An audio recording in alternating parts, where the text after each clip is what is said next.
Now we are going to learn about interference of waves. When two or more waves, when they are superposing with one another, what will happen now? There are three possibilities. The first one is called interference of waves may occur. The second one is called beats. Beats may be formed due to superposition. The third one is called standing wave or stationary waves may be produced. Here, first we are going to learn how the interference takes place. Interference of wave takes place due to superposition of the waves. We are going to learn the fundamental definition and idea about interference of waves. Here, just I have drawn two waves for understanding purpose, A wave and B wave. Look at the waveform. Here, both the two waves are having same wavelength. Which one is called wavelength? In between distance is called wavelength. Both the two are having same wavelength. Since both are having same wavelength, they must have same frequency. Okay. So both the two waves are having same frequency. For interference to occur, these are all the conditions. I'll say the conditions one by one, you learn them thoroughly. These conditions are applicable for both sound as well as for light. In this particular chapter 11, you are learning about interference of waves, that is common one. The interference of waves that is applicable to both sound wave as well as for light wave. In 12th standard level, you will be learning about interference of light wave. Here, two waves, they are traveling in the medium, both are having same frequency, same wavelength. That must be the first condition. The second one is, both the two waves, they are traveling in the same direction. Are you clear? To interference to occur, both the two waves, they have to travel in the same direction. And the third one is amplitude. This distance is called maximum distance. The height of the wave is called, what is this? Amplitude. The amplitude of the first wave and amplitude of the second wave may be same or may not be same. It may be different. Under these conditions alone, interference of wave will occur. Are you clear? Interference of waves will occur. In Tamil it is called as kurukkeettu vilaivu.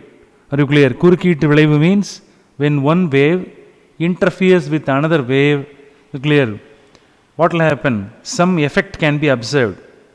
Are you clear? When these conditions are seen here, are you clear? When these conditions are seen here, such wave sources are called as coherent sources.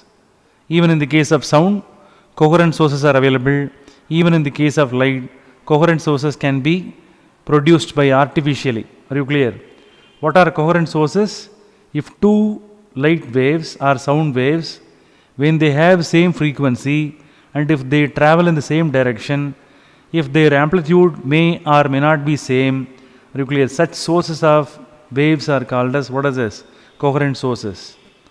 Are you clear? So, to observe the interference phenomena, we need some sources, no? Such name of the source is called coherent sources. When these two waves are, when they are superposing with one another, superposing means when they are overlapping with one another, when they are combining with one another, that combining, overlapping is technically, it is called as superposing. When these two waves are superposing with one another, what will happen? Interference will occur. Interference will occur. What is interference? How the interference can be observed? Look at that. When the two waves are superposing with one another, the resultant wave, are you clear? The resultant wave will have both the things. At some points, intensity of the resultant wave will be maximum. At some point, intensity of the resultant wave will be maximum. That is, amplitude of the resultant wave will be maximum. At some other point, the resultant of the intensity of the wave will be minimum. So, at various positions, alternatively, you are able to hear the maximum intensity point and minimum intensity point. If interference is heard in the case of sound, clear, at some points you are able to hear the loudest sound. At some point, the sound will be less louder. Minimum sound you can hear. Are you clear? If the same interference, if it is observed in the case of light, At some point, you are able to see the bright band, bright spots can be seen. At some other point, you are able to see the dark fringes, that is, dark region can be observed. You will be learning all those things thoroughly in the next part. Are you clear? Consecutively, is it clear? If you observe at various positions, if you are observing, is it clear what will happen? Resultant intensity will be maximum at some points, resultant intensity will be minimum at some other points. Such effect can be observed in the case of interference under those conditions. Are you clear? If any one of the condition is not satisfied, interference it won't happen. Understood? Already I have told about what is interference of waves. Now we are going to derive the expression for the intensity of the resultant wave and amplitude of the resultant wave by mathematical analysis. Let us take two waves. As per the definition of the interference, what we have learned, when two waves are interfering with one another, how the waves should be. Their frequency must be same, their amplitudes may be different, and the wavelength must be same, and they have to travel in the same direction. Are you clear? Sometime both the two waves may be in phase. Sometime they may be having some constant phase difference. So if any phase difference is there, that must be constant. Only then interference of wave will occur. When the two waves are interfering with one another, what will happen? At some point, maximum intensity wave will be created. At some other point, lesser intensity wave will be created. Now, I am going to derive the mathematical steps from which we are going to get the expression for the amplitude of the resultant wave and the intensity of the resultant wave. How to start with? First, I will write here for any wave there must be some equation. I am going to write the equation for the first wave. How it can be written? The displacement of the first wave can be written as y1 is equal to a1. What is a1? a1 is the amplitude of the first wave. a1 sine kx minus omega t. So this is the equation of the first wave. Otherwise we can call it as displacement of the first wave. How to write the equation for the second wave? y2 is equal to, its displacement may be different. Are you clear? Therefore y2 is written, its amplitude also may not be same with the first one, therefore it is written as a2 sine kx minus omega t. After writing this, the most important thing is these two waves, they may have some phase difference that must be a constant one. Therefore I have to write the symbol for what is this? Phase difference. Pi is nothing but phase difference between the first wave and second wave. Understood? Now these two waves are traveling in the medium. Both of them may be superposing with one another. After superposing with one another, according to the principle of superposition, what we have to do? Both of them must be added vectorially. This one gives you the resultant displacement of the resultant wave. Are you clear? Y is the displacement of the resultant wave. Therefore, y vector is equal to y1 vector plus y2 vector. Both the two waves, their displacement must be added vectorially. Only then you will get the displacement of the resultant wave. Add both as per superposition principle. Add both the two equation. While adding, what you will get? a1. I am substituting the first equation. Sine kx minus omega t plus a2 sine kx minus omega t plus pi. In that format we have to write. Here we are going to use one of the important equation from trigonometry, especially for this particular part. Are you clear? I will write the trigonometrical equation expansion formula that is to be used here. That is nothing but sine alpha plus beta. It's nothing but sine a plus b. In that format we can take sine alpha plus beta is nothing but sine alpha cos beta plus cos alpha sin beta. So in that format, this portion can be expanded. This formula to be used only here. So therefore, which one to be taken as alpha and which one to be taken as beta? This part can be taken as alpha and this one can be taken as beta. This equation to be used only here. Are you clear? Again, I will rewrite the equation and later this part alone to be expanded. Again, I will write y is equal to a1 sin kx minus omega t plus a2 so as it is you write a2 here, this part to be expanded, sin, this one looks like alpha, therefore sin alpha, first you write sin alpha kx minus omega t cos beta, therefore cos pi must be written, cos alpha plus therefore cos alpha part kx minus omega t sin beta, that is sin pi. So in that format it can be written. Are you clear? Now this a2 to be multiplied inside. After multiplying a2, we will get this one as a common factor. Y is equal to, now I am going to multiply a2 inside. Here sin is kx omega t is the common factor. Sin kx minus omega t, that is written as a common factor. What is the remaining thing? A1 is the common one. This one is taken out now, A1 can be written within the bracket. Are you clear? If you multiply, you will get this factor. What are the other factors are present inside? Plus, what are the other factors? A2, here the same factor is there, that is written here. Therefore, what is the remaining thing? A2 cos pi can be written. What are the other remaining factors are there? Plus a2 sin pi. If you multiply a2 with this one, you will get a2 sin pi. What is the remaining factor? Cos kx minus omega t can be written. Understood? Now, just for mathematical convenience, what we are going to do now? This part. Are you clear? Which part? This part alone can be written as a cos theta. So clear, this part alone can be written as a cos theta. And this part alone can be written as a sin theta. I'll write that equation separately, only then you can understand. This part to be taken as a cos theta. Therefore, a cos theta is equal to, this part is written, just for mathematical convenience we are writing. This part should be equated with which one? A cos theta. A1 plus a2 cos pi.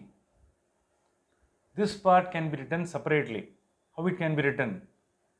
A sin theta, which is equivalent to a2 sin pi. To clear? So both are written in separate forms. This is a very important step.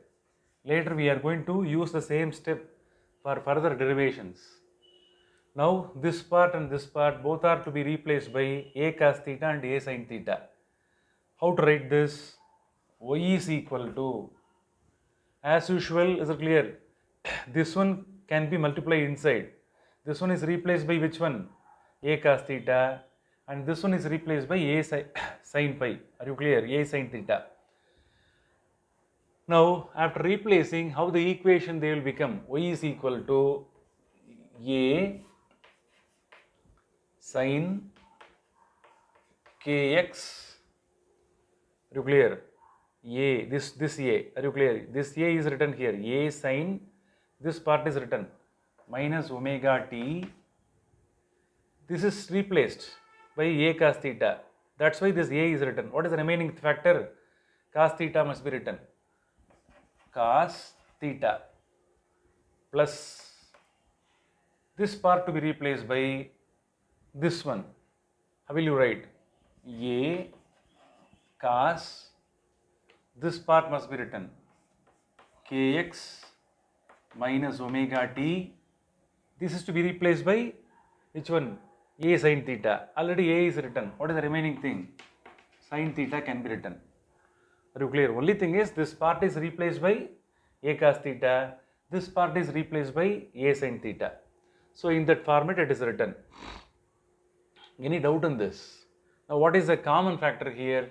A is the common factor.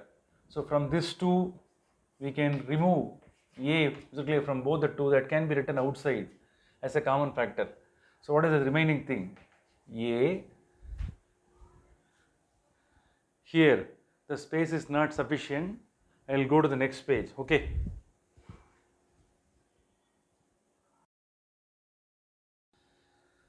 The last equation which was written here, that one is written again at the top. The resultant displacement of the wave y can be written as A can be taken as a common factor here.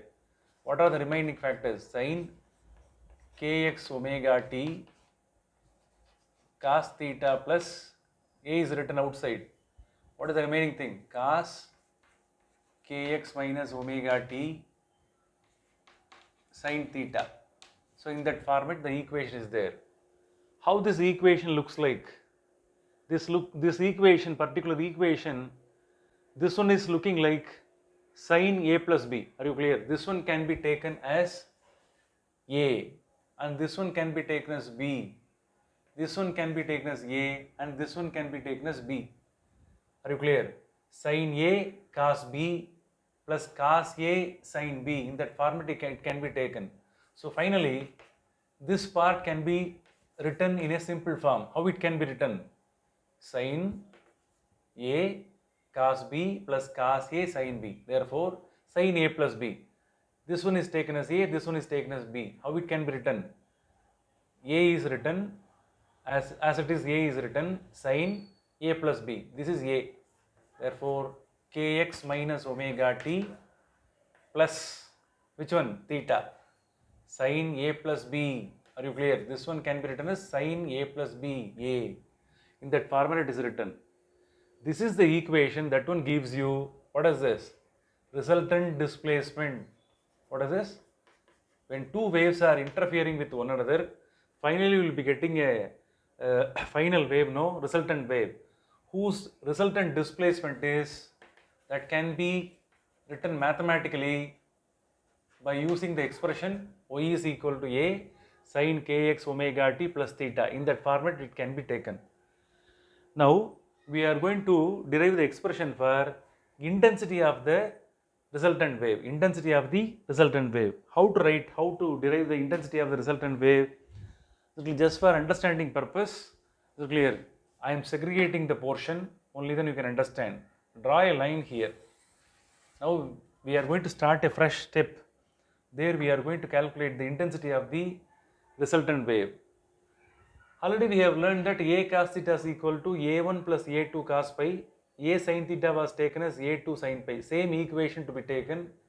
Both the two equations to be squared on both sides. Finally they have to be added. I am going to square this equation.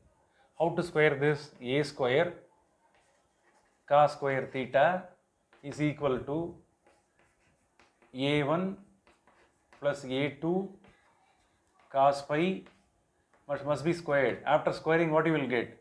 A1 square 2A1 A2 cos pi plus this part must be squared. What is this? A2 cos square pi. Are you clear? So this part is squared here.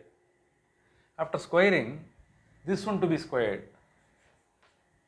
A square sin square theta is equal to A2 square sin square pi. Now these two equations to be added. LHS to be added separately, RHS to be added separately. Add LHS. A square cos square theta plus A square sin square theta is equal to A1 square plus 2A1 A2 cos pi plus A2 square cos square pi, this RHS part to be added, a2 square sin square pi. Look at here, a square can be taken as a common factor. If a square is taken as a common factor, what you will get? Cos square theta plus sin square theta you will get. Cos square theta plus sin square theta value is equal to 1. So what is the remaining thing? A square you will get. Here also, look at the expression here, look at the last expression. A2 square can be taken as a common factor. Cos square pi plus sin square pi is there. You will get 1. So how it can be simplified? A1 square plus 2a1 a2 cos pi plus, after simplification, you will get a2 square. Are you clear? Now you have got the expression for the square of the amplitude. When two waves are combining, after the interference, you have got the expression for basically amplitude, that is in square form.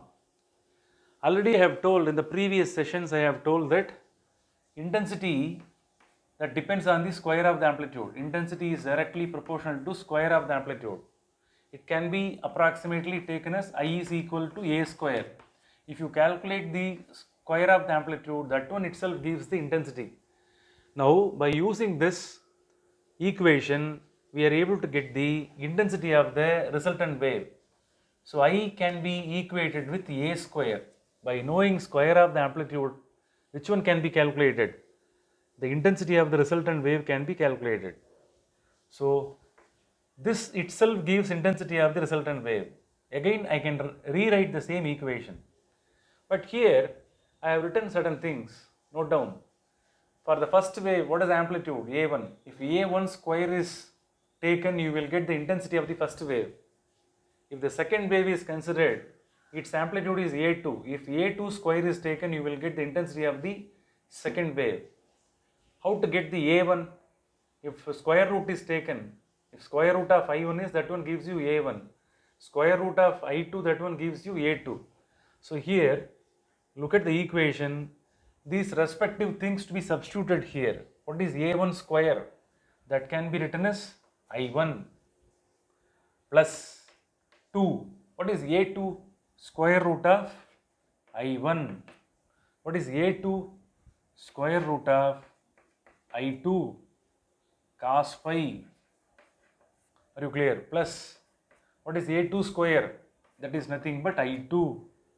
So this is the final expression. That one gives you the intensity of the resultant wave at various points. Are you clear?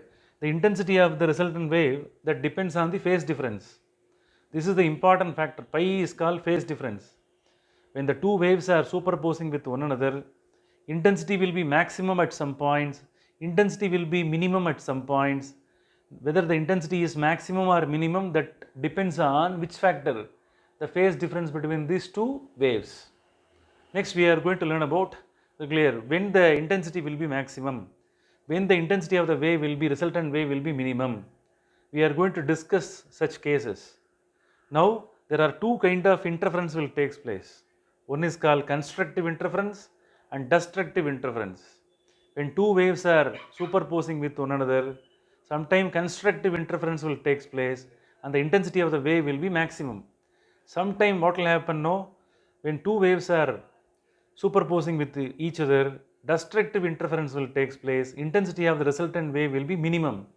Whether it is constructive interference or destructive interference, all depends on the factor called which one? This pi.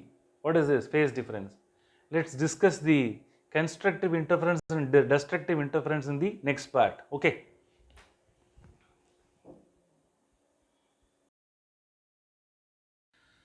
Now we are going to learn the condition for constructive interference. What is constructive interference? Whenever two waves are interfering with one another, at some points what will happen? We are able to get the maximum intensity. The resultant amplitude or resultant intensity of the wave will be maximum. Are you clear? We are going to find out when constructive interference will take place, when the intensity of the wave will be maximum, when the amplitude of the wave will be maximum. For that, we have to derive the condition. That constructive interference is purely determined by this factor, that is nothing but pi. pi is nothing but phase difference. What is pi? Phase difference. At certain angle, at certain pi value, this cos pi value will be equal to 1. Cos pi value must be equal to 1. By that time, what will happen? The intensity of the wave will be maximum. When this pi value will be maximum, we know very well that if pi is equal to 0, substitute here cos pi is equal to 1 means instead of pi substitute 0, cos 0 is equal to 1. What will be the next value? 2 pi. When cos 2 pi is equal to, what is the value? 1. What is the next value? 4 pi. Cos 4 pi is equal to 1. So like that it continues. Are you clear? You can substitute any values. Instead of pi, you can substitute 0, 2 pi, 4 pi, any value could be substituted, you will get 1. Understood? Now, let us take this first equation. Already we have derived this equation in the previous derivation. A square is equal to a1 square plus a2 square plus 2a1 a2. Instead of cos pi, in this pi value, you can substitute 0, 2 pi, 4 pi, any value can be substituted. Whenever the phase difference is 0, 2 pi, 4 pi, at that points, at that particular time, what will happen? Maximum intensity wave will be created. Substitute here, cos 0. Cos 0 value is equal to 1. How the equation changes? A square is equal to a1 square plus a2 square plus 2a1 a2. Cos 0 value is 1. How this one could be written? With the help of algebra knowledge, we can write a1 plus a2 to the whole square. So this is the amplitude of the nuclear final wave. Could you understand this? Now, this equation, in this equation, certain changes can be done. Our aim is to get the expression for I max, maximum intensity. What is A square? Square of the amplitude. We know very well that intensity is directly proportional to which one? Square of the amplitude. So this one could be written as I is equal to A square. That A square itself gives which one? I. Here already we have written the cos 0 value. That one gives you the maximum value. Therefore, whenever these conditions are substituted here, intensity will be maximum. So finally we have arrived I max. The same equation should be written here. Are you clear? If it is extended, finally you will get this one. So a1 plus a2 power of square. This one is written here. Could you understand? Now this is the expression to get the maximum intensity. The same thing can be written in some other form also. How this one could be written? I max is equal to a1 plus a2 to the whole square.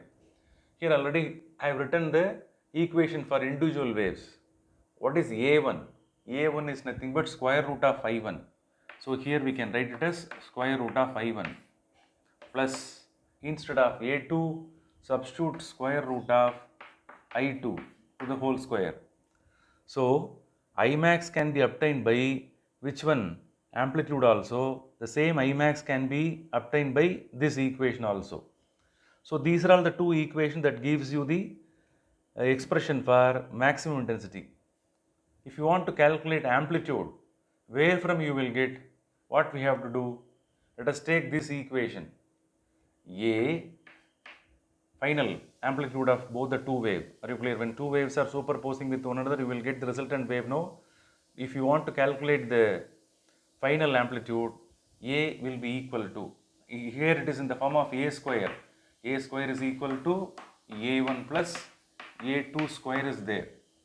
If you want to get the A, what we have to do? Take square root on both sides, you will get A1 plus A2. So this is the final amplitude of the resultant wave.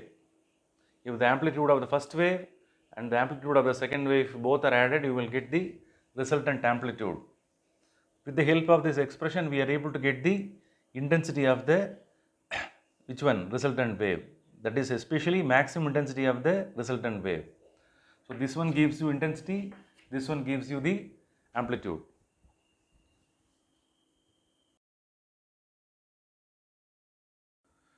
Now we are going to learn the condition for destructive interference.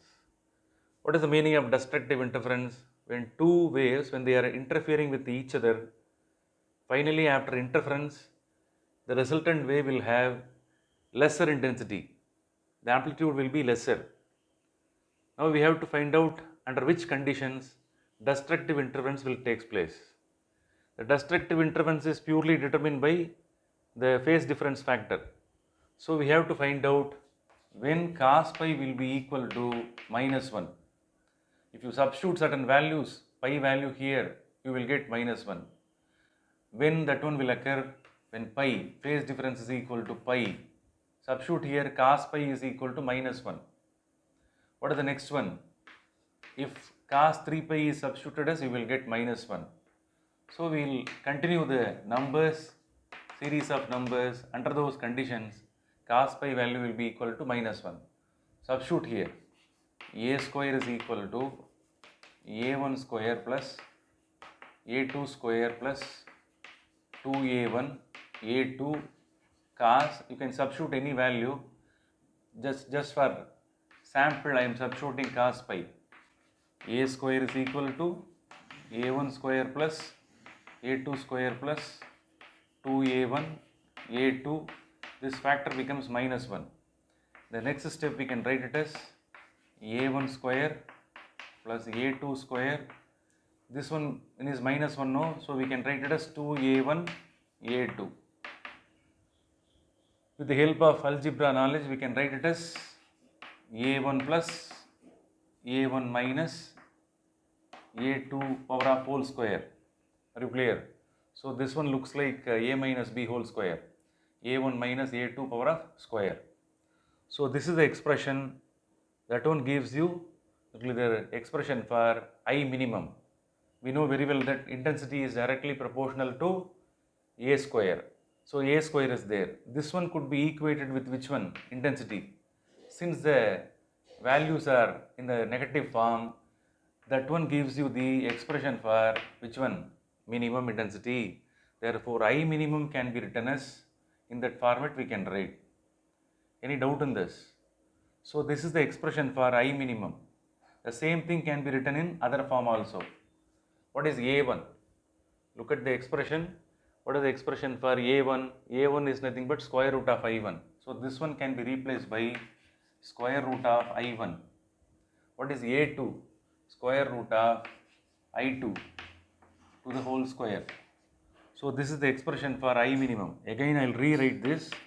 I minimum is equal to square root of I1 minus square root of I2 to the whole square. So this is the expression for I minimum. If you want to get the expression for amplitude, let's take these two equations.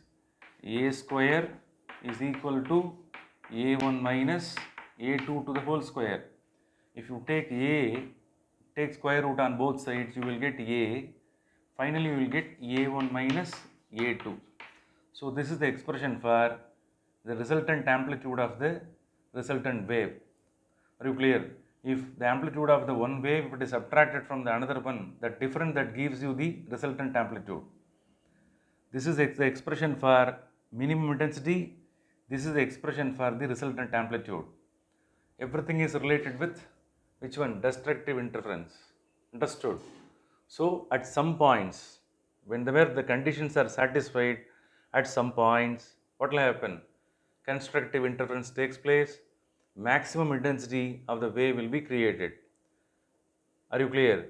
Whenever the condition for destructive interference are satisfied, there you will be getting the lesser amplitude wave will be created. That is, lesser intensity wave will be created. Understood?